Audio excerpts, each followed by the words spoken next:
Okay. Thank you all very much for joining us again today. Today, Mayor Price is going to give initial statements, followed by Chief Kraus, who will give an update on the investigation. And David Cook will have a brief statement after that. If y'all would hold your questions until the end, then we will be able to take some questions of any of the three that you'd like to ask questions to. With that, we'll go ahead and introduce Mayor Price. Thank you. Good afternoon. Thank you all for being here. We wanted to take this opportunity to talk a little bit about Saturday night, Saturday morning, what happened, and Mrs. Jefferson's death. But before Chief and City Manager speak, I wanted to say a few things to my city. We are all heartbroken today. Atiana was a beautiful, smart, amazing young woman, by all accounts, who was unjustly taken from her family. The entire city is in pain. As a mother, a grandmother, a sister, an aunt, I can't imagine anything worse, and I'm so sorry. On behalf of the entire city of Fort Worth, I'm sorry. To Atiana's family, it's unacceptable. There is nothing that could justify what happened on Saturday morning, nothing. To Mr. James Smith, I know you're hurting today as well. You called police as we ask good neighbors to do. You were being that wonderful neighbor, the one that we all want next door to us, the type of person who does what's right in Fort Worth. Atiana's death has left you totally shaken, and your sense of security and trust in law enforcement jeopardized. And I'm sorry. To Atiana's nephew, who witnessed the unspeakable loss, sorry doesn't cut it. The entire city needs to surround this young man with prayer, support, and anything that his family needs. Lastly, the images released showing the gun inside Miss Jefferson's home. The gun is irrelevant. She was in her own home, caring for an 8-year-old nephew. Atiana was a victim. She was taken from her family in circumstances that are truly unthinkable. I'm listening and hearing our community, my home. There's heartbreak, but healing and renewal of trust will come. It'll take a significant amount of work from all of us, and it must be done day by day, a step at a time, action by action, and it won't stop until we have justice and closure for Atiana's family, to rebuild a sense of trust for the community and with our police department. Mere words are not enough. We are taking immediate action. You will hear from the chief and city manager in a few moments. City leadership has set in place motions to bring a third-party panel of national experts to review this department. City Manager Cook will have more specifics for you in a minute. I would say, act justly, love mercy, walk humbly. Those words from scriptures are short and poignant on a day like today. Our community is mourning and hurting. Everyone expects justice, no matter how you define justice. This council, this city, and this police department will live humbly and provide the justice. Justice is critical here. We know we cannot bring back this young woman who was taken all too soon. But this is a pivotal moment for a city that will and can come together. And we will take actions swiftly and with transparency. Thank you all for caring. Let's wrap this family in love and prayers. Chief Kraus. Thank you, Mayor. Before I provide an update, I'd first like to extend my sincerest sympathies to the family of Tatiana Jefferson. Her father called this shooting senseless, and I certainly have not been able to make sense of why she had to lose her life. On behalf of the men and women of the Fort Worth Police Department, I'm so sorry for what occurred. You, Tatiana's family and friends, have my apologies, my condolences, and my prayers. We've received many calls from the community expressing their concerns and demands. And I assure you, as chief of this department, I share those concerns and I demand a thorough, transparent, and speedy investigation. This will not be an opportunity for us to make excuses, but rather to investigate this case to the fullest, to provide the justice we all seek for Tatiana. Our officer-involved shootings are investigated by both our major case unit, which investigates the criminal aspect of the case, and our internal affairs unit, which investigates administrative policy and training violations. These investigations occur concurrently but separately. I will outline where we are with both investigations at this point. The Internal Affairs Unit responded to the scene of the shooting. Their role is to observe the on-scene investigation, but they take a back seat to the criminal investigation being conducted by the Major Case Unit. The officer who shot at Tatiana was served his written administrative complaint on Sunday. At that time, he was also placed on detached duty and stripped of his badge and firearm. My intent was to meet with him today to terminate his employment with the Fort Worth Police Department. However, the officer tendered his resignation this morning before we met. Even though he no longer works for the city, we will continue the administrative investigation as if he did. The case will be completed and reviewed by the chain of command. Had the officer not resigned, I would have fired him for violations of several policies, including our use of force policy, our de-escalation policy, and unprofessional conduct. A statement to that effect will be placed within the investigation to serve as a written record of that determination. Additionally, the separation paperwork that is sent to the state licensing agency, the Texas Commission on Law Enforcement, will reflect that he was dishonorably discharged from employment with the Fort Worth Police Department. Now that the officer has resigned, he no longer has the protections of state civil service law. Therefore, I can now release his name. Aaron Dean, ID 4598, was the officer who responded to the call and fired the shot that killed Tatiana. He was hired by the department on August 21st, 2017, and commissioned as a licensed peace officer on April 13th, 2018. Despite his resignation, the officer still faces criminal charges from the major case investigation. I've personally checked on the progress of that case repeatedly, and I anticipate a substantial update to provide you no later than tomorrow. Additionally, we have also presented a preliminary case to the FBI to review the officer's actions for possible civil rights violations. None of this information can ease the pain of Tatiana's family, but I hope it shows the community that we take these incidents seriously. We will continue to provide updates as they become available. Thank you.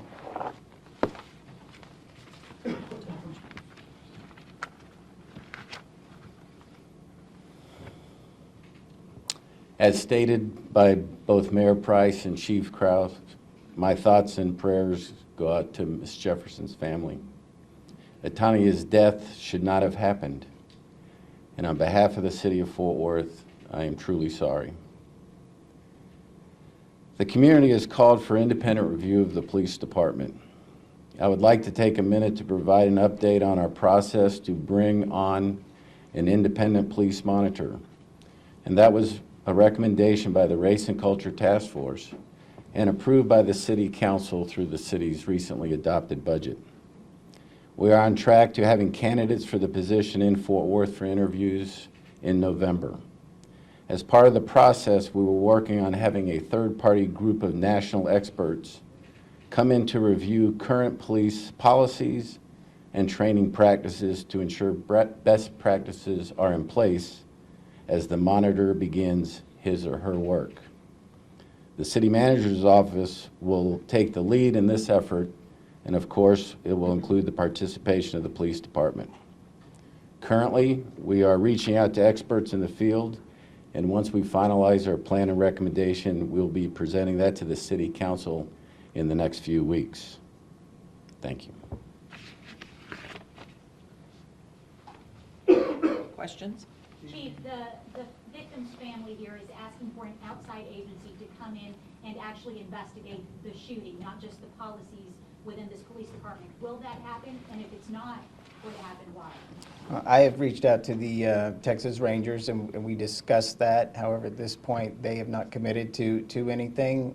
Bringing them in this late after the investigation started is not ideal for them. We have also, like I said, submitted this for review to the FBI for them to look for civil rights violations. Chief, when is it ever protocol to shoot into a dwelling that's possibly occupied? Now knowing that an 8-year-old was inside, from your law enforcement experience, when is that ever okay? I would say the only time that would be okay is if you knew that was the only person in there and they were actively firing upon you at the time. Chief, why were those photographs of the gun released? As we've been releasing video and trying to do it quicker, that is something we've done in the past, is to include the photograph of the firearm to show what the perceived threat may have been. In hindsight, it was a bad thing to do. I think it was to show that there was a weapon involved. However, we're homeowners in the state of Texas. I can't imagine most of us, if we thought we had somebody outside our house they shouldn't be and we had access to a firearm, that we wouldn't act very similarly to how she acted. Chief, was she holding the weapon? I don't have that information to comment. Do we have any idea where the weapon was located in the home at the time of the shooting? It was located just inside the window. So, with that being said, you are very sympathetic to the problematic nature of showing that. I am. So, what was the instinct that made that occur? And what, is there going to be any disciplinary action to those who, again, demonize another victim? I don't know, we'll do disciplinary action on that, but definitely we need to review what we did, why we did that, and when it's appropriate, when it's not appropriate. Criminal charges we filed against the officer? I will have an update for you tomorrow on the criminal investigation. Chief, break down, a lot of people have been saying welfare check because Mr. Smith was concerned for his neighbor and called a non-emergency number. I know that the response call was to an open structure. Can you say what the protocol is when officers are responding to an open structure call from a non-emergency number? Okay. The officers do not know if that call came in through 911 or non-emergency. They both go to the same dispatcher. An open structure call is something that you would typically park down the street and approach cautiously. Welfare check is something that doesn't require quite a heightened response. And so from Mr. Smith's call, it was not taken as a welfare call? That appears to be accurate. Do you know if the officer showed up just in a regular patrol car? Was he part of a different type of unit? No, it's patrol.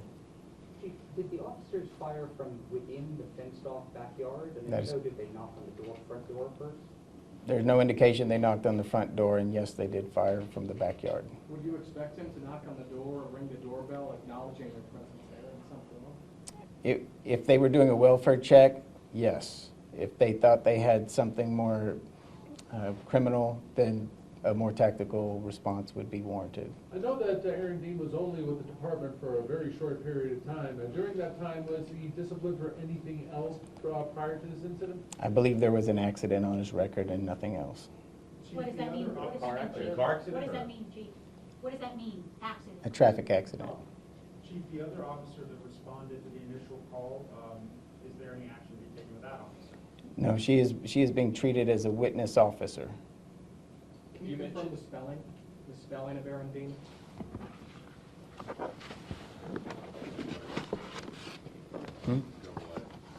Aarondean. Chief, where was he before? When she's being treated as a witness officer, was how she responded. She didn't knock on the door or announce who she was either. Is that protocol? Is that what should have happened?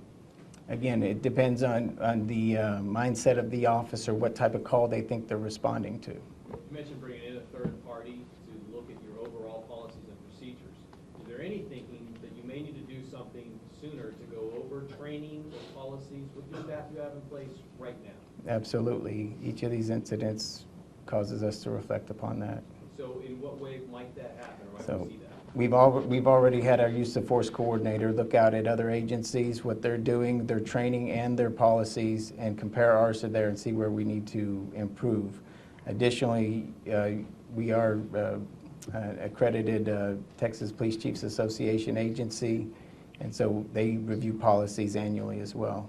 Chief, this officer, how old is he, and had he been previously with any other police department? I do not have that information on his age. I do not believe he has been with another agency. And Chief, what can you tell us, what can you tell members of the community who have told us incidents like this are why they do not trust Fort Worth police? What do you tell them in the future, because they still have to live here? I tell them I get it. Nobody looked at that video and said there's any doubt that this officer acted inappropriately. I get it. We're trying to train our officers better. We're trying to shore up our policies, and we're trying to ensure that they act and react the way that the citizens intend them to, that they act and react with a servant's heart instead of a warrior's heart.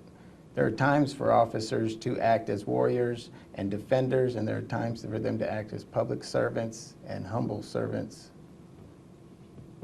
A number of community members last night at the vigil raised the number of shootings that have happened, officer-involved shootings in Fort Worth and here.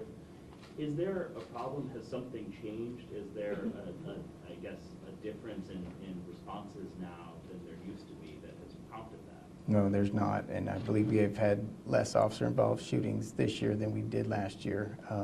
We did have several in a short period of time, I believe 6 fatal ones since June 1st. Has the officer been cooperative in interviews? Which officer? The officer in the shooting? No, He's not been cooperative? no. Is he supposed to be cooperative? He resigned before his opportunity to cooperate. So he hasn't taken any questions from you That as is- of this moment? That is correct. What is the Did that number play of into his shootings? firing at all? Does that play into his firing at all?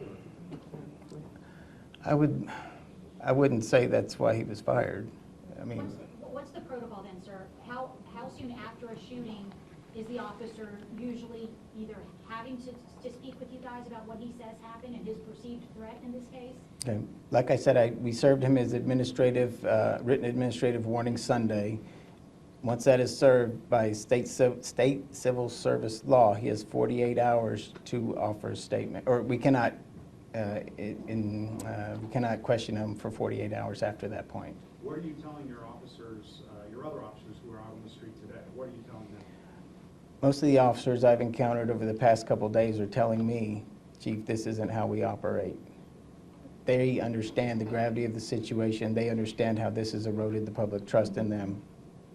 Chief, knowing that he hasn't been cooperative, in cases similar to this, there have been instances where it takes so long for the officer's name to become public, that essentially gives them time to wipe social media, to wipe anything like that clean. Have steps been taken to preserve all of that in this particular officer's case? As we saw in the Amber Geiger case, that ended up being a significant issue in her trial. Have steps been taken to preserve this officer's social media accounts and anything like that? I don't have that information.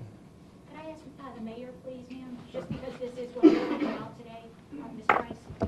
Since the shooting, former police chief Fitzgerald has said, and his supporters really have said that they're renewing their calls for his reinstatement, suggesting that perhaps the number of police shootings would not be as high if he were still on the job, and they're asking for him to come back. What's your response to that, ma'am?